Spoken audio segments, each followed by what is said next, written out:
Link TV, connecting you to the world. Link TV is viewer supported. Watch more at linktv.org. Link TV presents Mosaic World News from the Middle East. Here are today's top stories.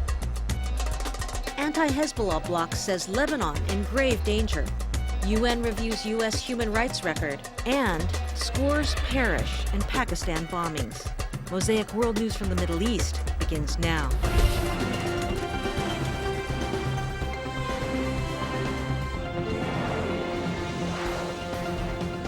A bomb explosion has killed at least 61 people in northwest Pakistan.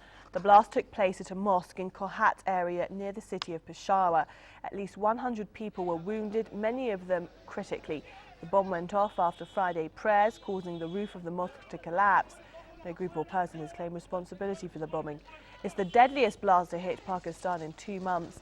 More than 3,770 people have been killed in attacks and bombings across the country in the last 3 years. And we're getting in news of another blast explosion as well. At least 3 people killed at this point in a second blast. We're joined by Kamran Youssef, our correspondent in Islamabad. The details we know are just coming in, Kamran. Can you just tell us anything about this second blast? We know it's taken place at a mosque in Peshawar, is that correct? Yes, certainly. It was taken place near Peshawar, but on the same Kohart road where earlier, as you mentioned, a blast took place in Dara Adam Khail, in which at least 60 people were killed.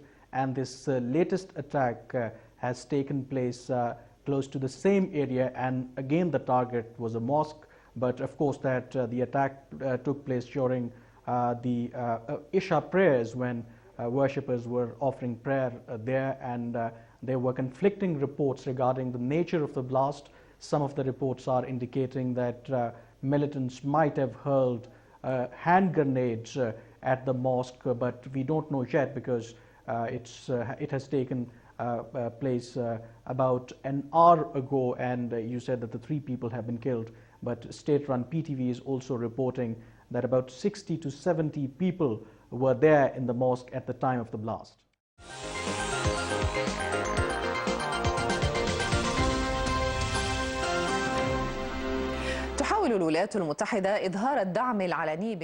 The United States is trying to show it has international support on numerous issues, including the military operation in Pakistan. The U.S. considers it a part of its honorable war on terror, or so it calls it. At the same time, Washington is trying to show balance between its relations with Pakistan and its neighbor India. Tariq Mohideen reports from Islamabad. ثمة إحداثيات ومحددات تضبط العلاقة بين الحليفتين الاستراتيجيتين واشنطن. Incidents and challenges bond the 2 strategic allies, Washington and Islamabad. But currently, officials from the 2 countries are talking about continuing a strategic dialogue that may improve their deadlocked relations, especially after the US violated Pakistani sovereignty repeatedly. This is one of the most important subjects discussed in US-Pakistan relations. Both countries are trying to bring this relationship back in line with their respective national interests. يحاول إعادة بلورة شكل هذه العلاقة بما يتماشى مع مصالحه القومية ولكن However, this is going on in the shadow of dark clouds filled with dishonesty from both sides, and what political observers here call the US's double standard when dealing with Pakistan. Whenever the United States has a history filled with dishonesty. Washington came to the region for Afghanistan twice. The first time it used Pakistan, then abandoned it. Every time it claims to want a long-term strategic relationship. We don't trust the United States and its policies. The Americans go away. المراقبون الباكستانيون يحصرون المصالح بين الدولتين في محورين هامين. Pakistani observers believe the 2 countries' mutual interests revolve around 2 major issues. The first is the Pakistani nuclear issue and the future of its nuclear program, along with the dangers Washington believes to be hanging over its head. The second is the future of the so-called war on terror. On one hand, the US administration considers Pakistan a useful element for its war. On the other hand, it sees Pakistan as a source of terrorism and accuses it of failing to cooperate with the war. The US also believes Pakistan's tribal borders represent a threat to US national security and are the main cause for its failure in Afghanistan.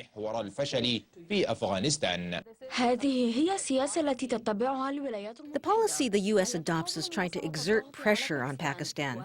This is the stick that the U.S. is known for. On the other hand, it tries to accept Pakistan's other requests and provide aid, like what it approved in the latest strategic dialogue with Pakistan. This is the U.S.'s carrot. So US-Pakistan relations are dominated by tension. $2 billion in American military aid to the Pakistani army was a result of the latest strategic dialogue, and it's an American carrot to push the Pakistani military to find a satisfactory solution and a decent exit for America from the Afghan dilemma. Americans believe these two things must pass through Pakistan.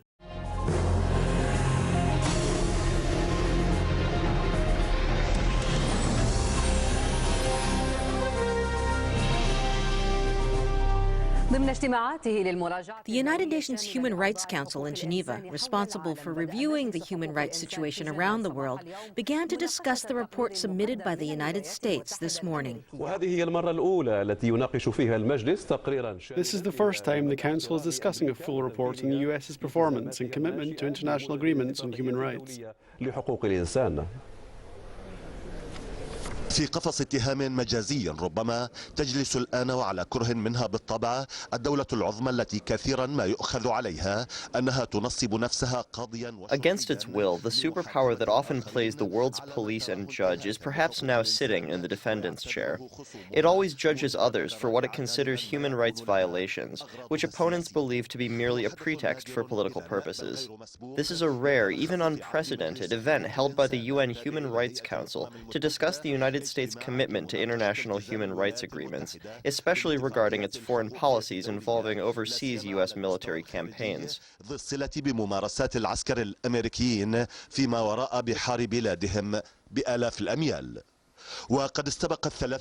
300 non-governmental organizations in the U.S. prepared a 400-page report on what they called the American Scandalous Impurities. Dozens of these organizations traveled to Geneva, openly saying that they are bitterly disappointed President Barack Obama has broken his promises, especially about closing the Guantanamo prison.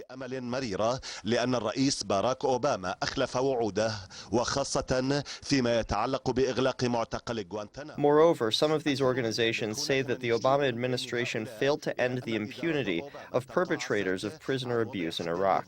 They also alleged the U.S. administration purposefully prevented Bush-era officers who gave orders that violated human rights from facing justice. They said the U.S. administration also gave orders for what it called targeted assassination missions that were carried out by U.S. scout aircrafts in Afghanistan, killing hundreds of innocent civilians.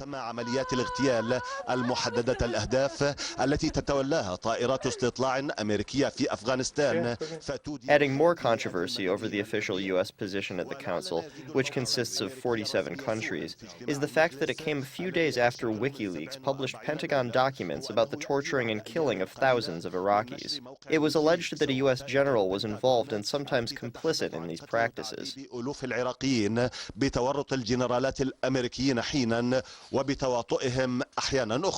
But the United States did not refrain from directing criticism at the Human Rights Council before the meeting for what it called biased and unbalanced positions against Israel, indicating a series of previous resolutions issued here despite U.S. opposition.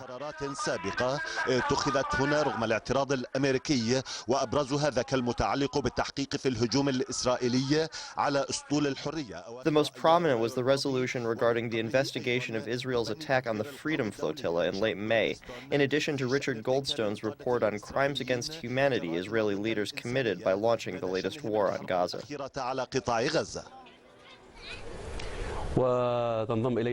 Joining us from Geneva is Al Jazeera correspondent Labib Fakhmi. Labib, how did the discussions begin in Geneva this morning on the U.S. human rights profile? During the session this morning, the U.S. delegation submitted to the so-called Universal Periodic Review, which was founded in 2006 by the UN Human Rights Council to review the human rights situation around the world. The report, prepared by the U.S., failed to convince the member countries in the Council today. The same allegations are still being raised against the Obama administration, despite acknowledgement from a number of member states that progress has been made regarding the human rights situation in the last several years. Lebanese Christian leaders affiliated with the March 14th coalition have issued a statement saying the Republic of Lebanon is in grave danger. They also called for what they referred to as the national awakening to help defend the nation against totalitarian projects and sectarian strife. In the statement read by Lebanese President Amin Jamal during a meeting at the Maronite Patriarch's headquarters in Kirkuk, the leaders called on the President of the Republic to put an end to the duplicity of weapons and restrict the responsibility of defending Lebanon to the Lebanese state. They also called on Arab states to assume the responsibility and help protect Lebanon. Lebanese Christian leaders affiliated with the March 14th coalition held a meeting at the Maronite Patriarch's headquarters in Kirkuk. The leaders said in their final statement that the Republic is in grave danger and the Lebanese are required to defend it.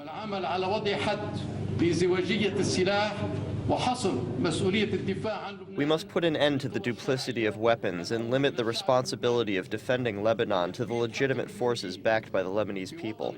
We must uphold Lebanese rights in this country, which has become a battlefront fueled by foreign and partisan interests. The use of weapons must be limited to the armed forces.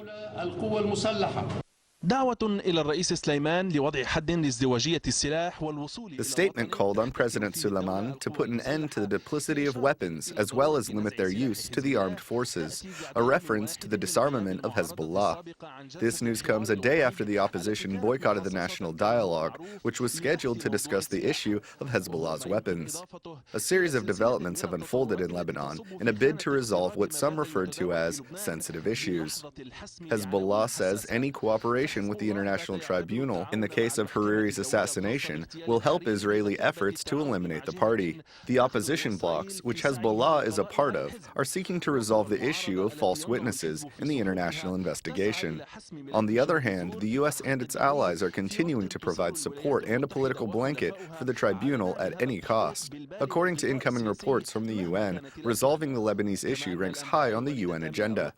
The U.S. position seems to be increasingly hostile towards Syria, especially over Lebanon. All of these factors indicate that the Lebanese issue is once again placing Lebanon in the spotlight, internally and externally, with political polarization dominating the national, regional, and international spectrum.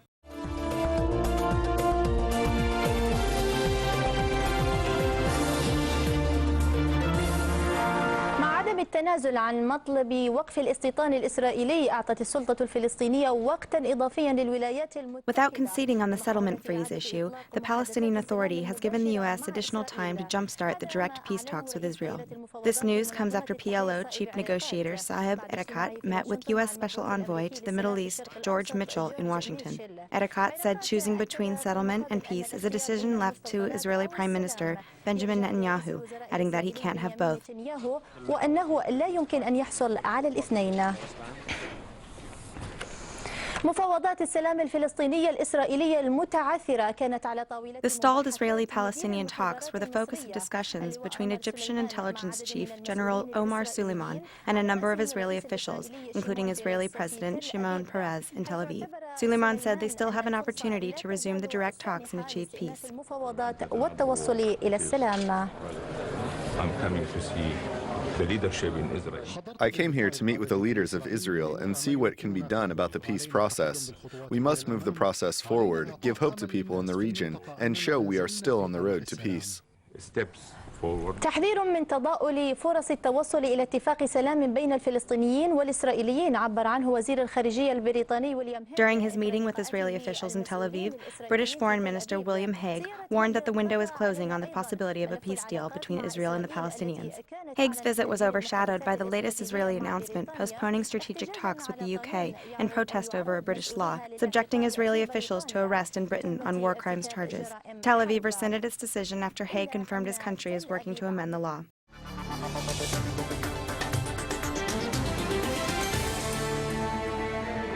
نقلت وكالة رويترز عن حاكم ولاية جنوب دارفور في السودان. Reuters news agency quoted the governor of the southern Sudan province of Darfur saying 3 Russian pilots were kidnapped in the capital city of Niala.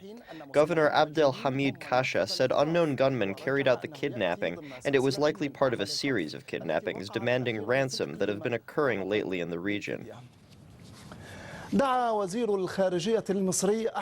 Egyptian Foreign Minister Ahmed Abul Ghaith called on leaders in northern and southern Sudan to consider postponing the referendum in the south. Abul Ghaith's call came after his meeting with his British counterpart William Hague, who just ended his tour of the Middle East in Cairo. زيارة سريعة قام بها وزير الخارجية البريطاني ويليام هيج إلى القاهرة. British Foreign Minister William Hague paid a quick visit to Cairo as part of his tour of the Middle East. The situations in Sudan, the Palestinian territories, and Lebanon dominated the discussion between the two foreign ministers. Concerning Sudan, the Egyptian foreign minister repeated his proposal that a confederation could serve as a middle ground between secession and a united Sudan. At the same time, Abul Ghaith expressed his belief in the necessity of postponing the referendum in case the disputes are not settled by the scheduled date.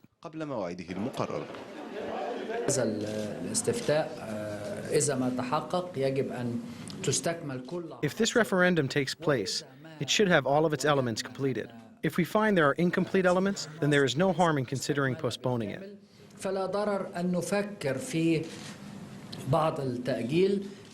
We think it is a way to guarantee the stability of the relationship between the two. هيج القادم لتوه من إسرائيل.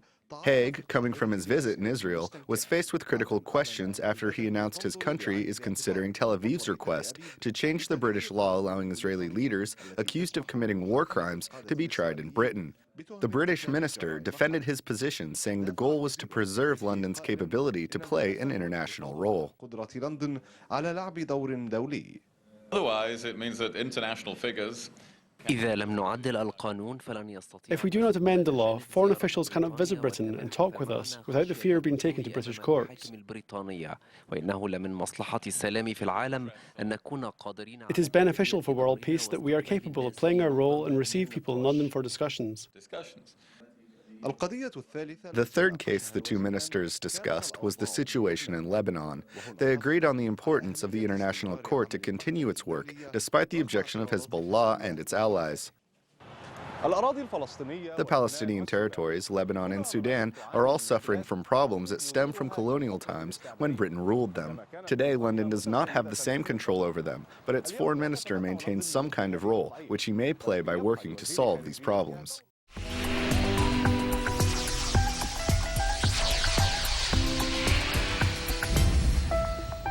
وإلى الشأن الأمني حيث اعتقلت قوة أمنية ضابطا في شرطة ديالى. An Iraqi special security force has arrested a police officer and 2 recruits from the Diyala Police Department in the county of Miqtadiya, east of Bakuba.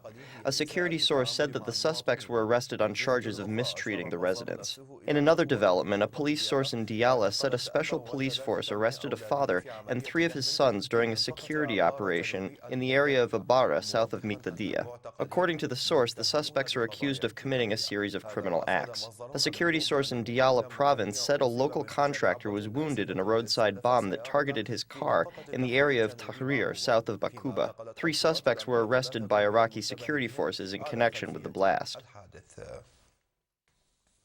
عثرت قوة من الشرطة صباح اليوم على جثة مدني قضى خنقا شرقي مدينة موصل فيما أصيب 3 جنود عراقيين بانفجار. This morning, a police force uncovered the body of a man that appeared to have suffocated to death east of the city of Mosul. A security source identified the victim as Kasai Rafiq, who appears to have been suffocated to death in front of his shop in the area of Dargaziya, east of Mosul. The source also said that the victim's body shows signs of trauma to the head. Also in Mosul, 3 Iraqi troops were wounded in a bomb blast that targeted their patrol vehicle in the area of Tel Afar.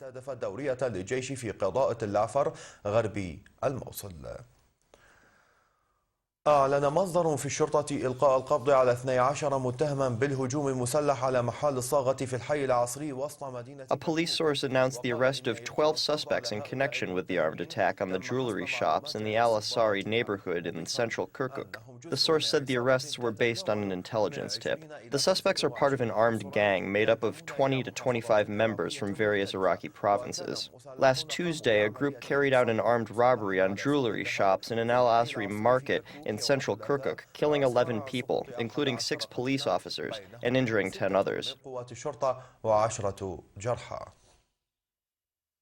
أعلنت وزارة الدفاع الأمريكية البنتاغون في بيانين منفصلين مقتل جنديين أمريكيين في حادثين قالت إنهما غير قتاليين في بغداد والكويت. In another development, the U.S. Department of Defense and the Pentagon said, in 2 separate statements, that 2 of its troops were killed in non-combat operations in Baghdad and Kuwait. The Pentagon said that early in the month, 1 of its soldiers was killed in non-combat activity in the area of Imara in southern Iraq. The Pentagon announced earlier that 7 U.S. soldiers were killed last month, including 5 who were killed in non-combat operations, raising the U.S. death toll to 4,427 since the 2003 U.S.-led invasion of Iraq. The figure includes 58 troops who were killed this year. غزوه عام 2003 بينهم 58 جنديا أعلن مقتلهم هذا العام. أبطلت قوات الشرطة مفعول عبوتين ناسفتين جنوب شرقي مدينة هيت بمحافظة أنبار. وقال مصدر في الشرطة Iraqi police forces dismantled 2 bombs southeast of the city of Hayt in Anbar province. A police source said that the officers were tipped off by a resident who informed them of a bomb being planted along the highway. The police immediately cordoned off the area and conducted a search that led to the discovery of a second bomb. The 2 bombs were dismantled by the bomb squad unit. There were no reports of casualties or material damage.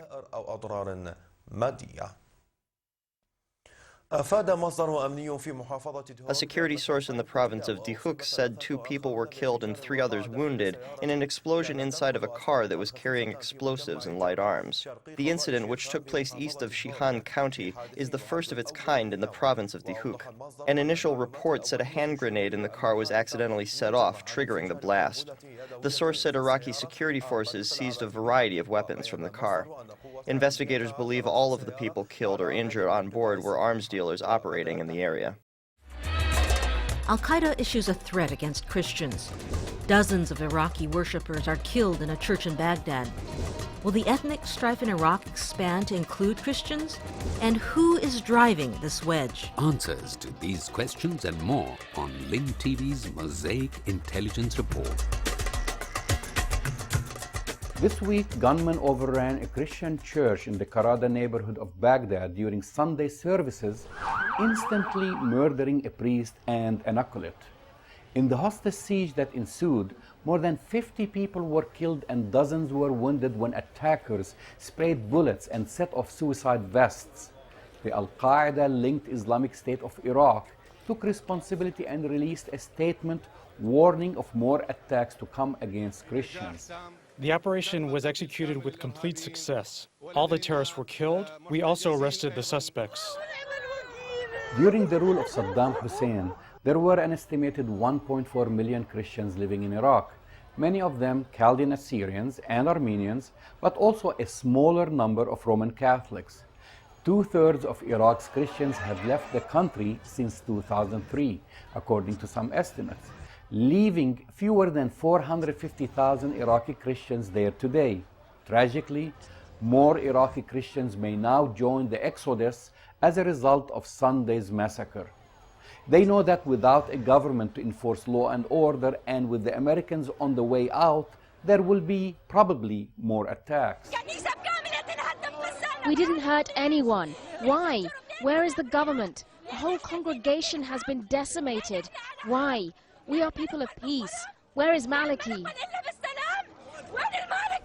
Al-Qaeda militants want the exodus to continue.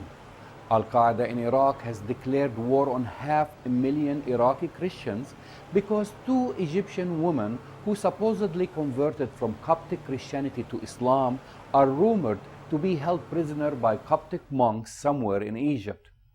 Al-Qaeda in Iraq posted an internet statement saying the killing sword will not be lifted from the necks of Christians in Iraq and across the region. The speaker said that his group will go after your children in Syria, Lebanon, and Egypt, adding that there are hundreds of thousands of Christians and hundreds of churches on Islamic soil. He said they will be targeted if Christians do not submit to his group's demands. Leaders of the Coptic Church denied the women are being held anywhere, calling the assertion an illusion in the minds of sick people. Even if the story about the Coptic monks is true, it is utterly mind-boggling why Iraqi Christians are held responsible for something done in Egypt. There has not been any logic behind all the death and destruction that have become a part of Iraqi daily lives. 2 days after the Sunday massacre, more than 70 people were killed and 250 wounded as 16 car bombs and roadside bombs detonated across the city on Tuesday. The coordinated bombings seem designed to demonstrate that Al-Qaeda in Iraq and other insurgent groups still have a significant presence in the capital. For the last 4 months, we have seen attacks around Baghdad, but now they are inside. Muhammad al-Rubai, a Baghdad Provincial Council member for Qarada, was quoted by Associated Press. Qarada is the center of Baghdad, and Baghdad is the center of the government. That means the terrorists are sending a message to the world, we're back and we're here. This was an organized crime, a terrorist crime. What's the purpose of it? They basically want people to eat and sleep and not think about anything else, to not think about their future. They want to force them to leave Iraq. Religious leaders from around the world condemned the attacks, including Iraq's Grand Ayatollah Sistani.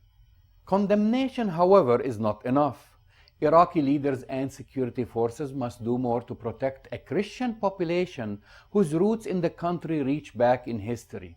Moreover, Iraq's current security and political dysfunction could prove a liability to the entire region, becoming a deadly breeding ground for terrorist groups with global aspirations.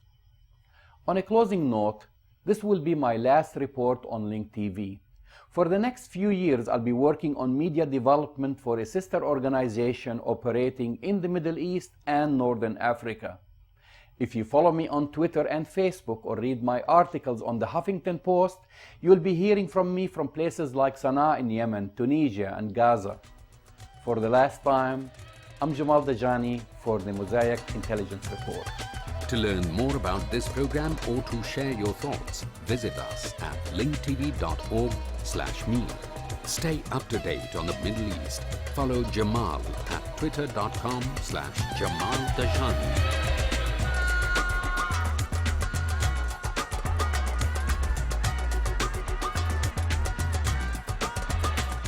The views expressed on Mosaic are from contributing broadcasters, not Link TV or its sponsors.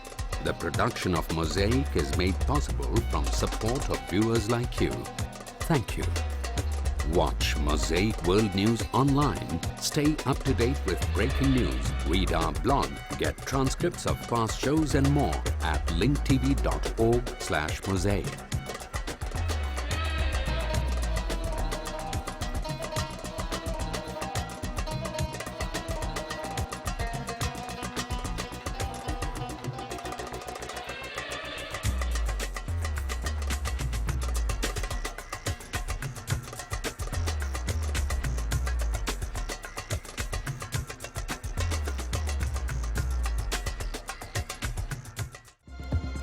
This program is brought to you by Link TV for educational and non-commercial use only. Link TV is the only U.S. network dedicated to global and national news, uncompromising documentaries, and diverse cultural programs which connect you to the world.